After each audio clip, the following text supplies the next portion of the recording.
Hola, quiero presentar la formación en acompañamiento filosófico. Es una formación que empezamos en enero del 2021, es la quinta promoción. Entonces, no tanto quiero presentar los detalles de la formación, porque eso está por escrito en el PDF que tenéis disponible, sino para dar a conocer de una forma un poco más pormenorizada en qué consiste la dimensión filosófica del autoconocimiento y la dimensión filosófica, evidentemente, del acompañamiento. Y de hecho quiero empezar por explicar o desarrollar qué se entiende por autoconocimiento. Cuando la filosofía nombra el autoconocimiento se refiere a aquel proceso, aquella actividad, aquel camino que realizamos, lo pueden realizar dos personas, lo puede realizar un grupo, para indagar sobre la naturaleza de nosotros mismos, sobre la naturaleza de la vida, sobre la naturaleza de la realidad, buscando ir más allá de lo aparente para poder contactar con elementos que muchas veces no tenemos en cuenta, que están digamos, en las bambalinas de la realidad y que no obstante condicionan nuestra forma de vivir. Por tanto, el trabajo de autoconocimiento en realidad se dirige a poner el foco de atención en indagar sobre quiénes somos, es decir, permite poner luz a aquella cosmovisión con la que nos hemos conformado, aquellas gafas que llevamos que se han construido por nuestro legado sociocultural, por nuestra familia, por nuestra experiencia personal y que de alguna manera condiciona nuestra forma de vivir. Entonces, el autoconocimiento lo que busca es ver cómo esta forma de ver el mundo nos la hace vivir, nos hace estar en el mundo de una forma determinada.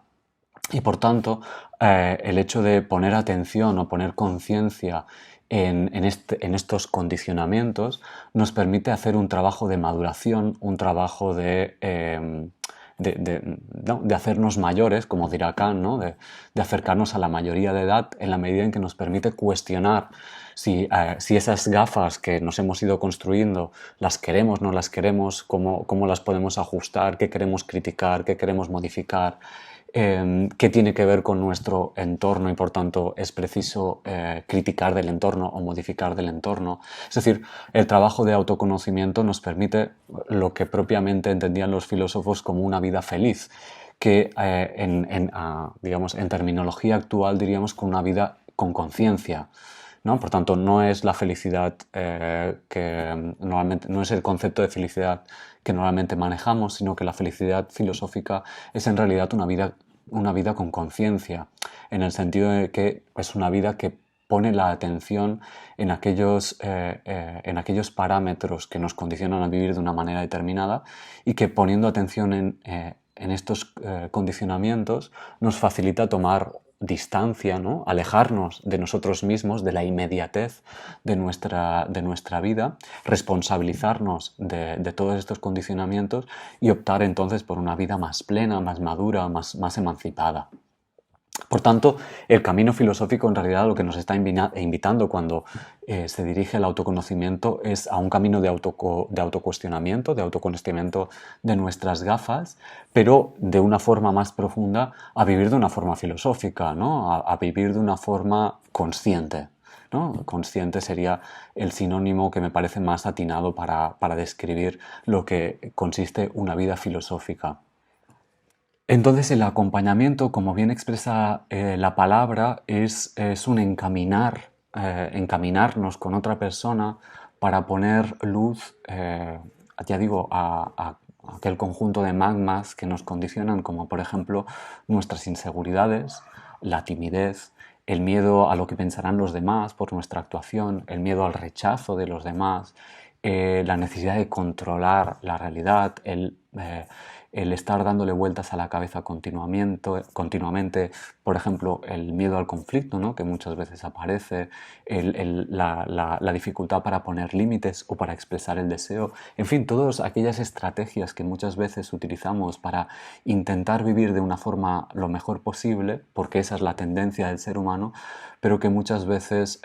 como no están maduradas, nos llevan por el camino de la infelicidad, ¿no? Nos llevan por el camino de la insatisfacción. Pues bien,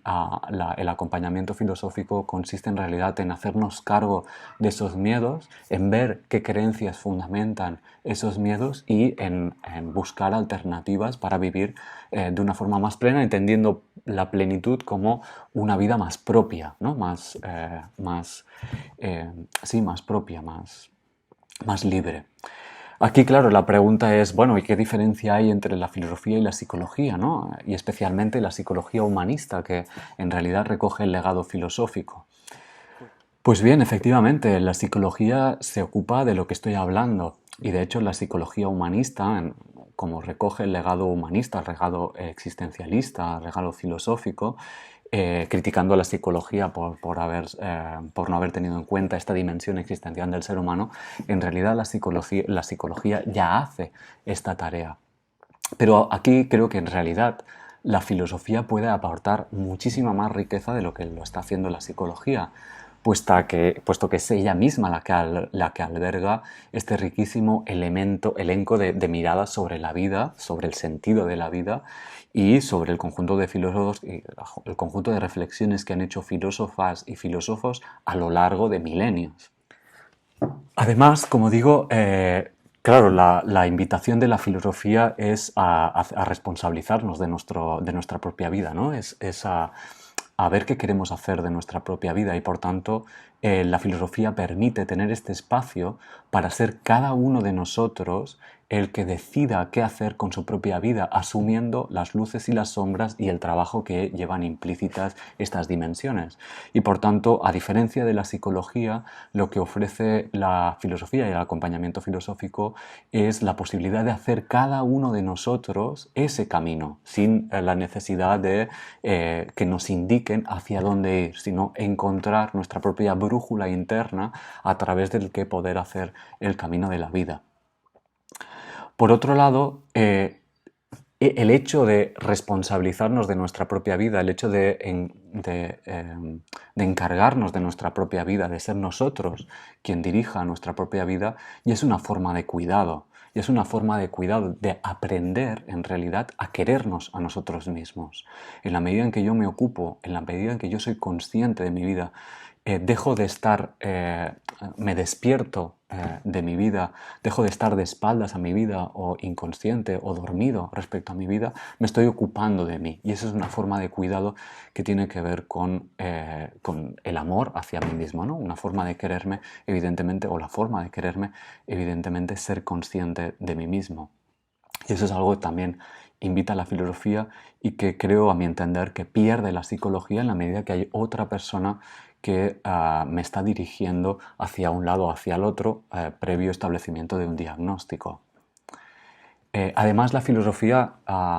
tiene una mirada más amplia que la psicología en la medida en que tiene en cuenta también nuestro entorno, es decir, que somos quienes somos también por el entorno en el que vivimos y por tanto esta mirada crítica respecto a la economía, respecto a la política, respecto a la cultura, respecto al patriarcado, respecto a todo el conjunto de elementos que también nos condicionan a vivir de una manera determinada,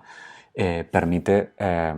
entender que en la medida en que somos conscientes de nosotros mismos, también estamos modificando nuestro entorno, o la voluntad es modificar nuestro entorno. Es decir, la filosofía también nos permite ser críticos con nuestro contexto histórico y modificar ese contexto histórico, entendiendo que van a la par, que están relacionados, que soy como soy también por el entorno que me ha hecho de esta manera. Y eso está ligado. Es decir,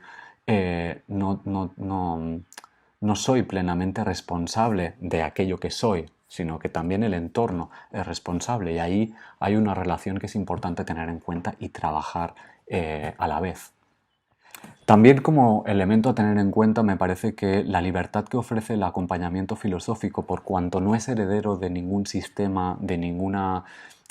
forma ortodoxa de entender la psique humana, sino que lo que prioriza es esta tarea de escucha para indagar la filosofía que cada individuo está encarnando, esta libertad, esta amplitud, este horizonte que permite la filosofía, también creo que le da la suficientemente libertad para poder escuchar las particularidades de cada uno de nosotros y facilitar de esta manera el camino personal, el camino individual para cada uno de nosotros. Es decir, cada uno de nosotros somos de una forma determinada y por tanto tiene cada uno de nosotros un camino particular que no puede ser universalizado, que tiene que ser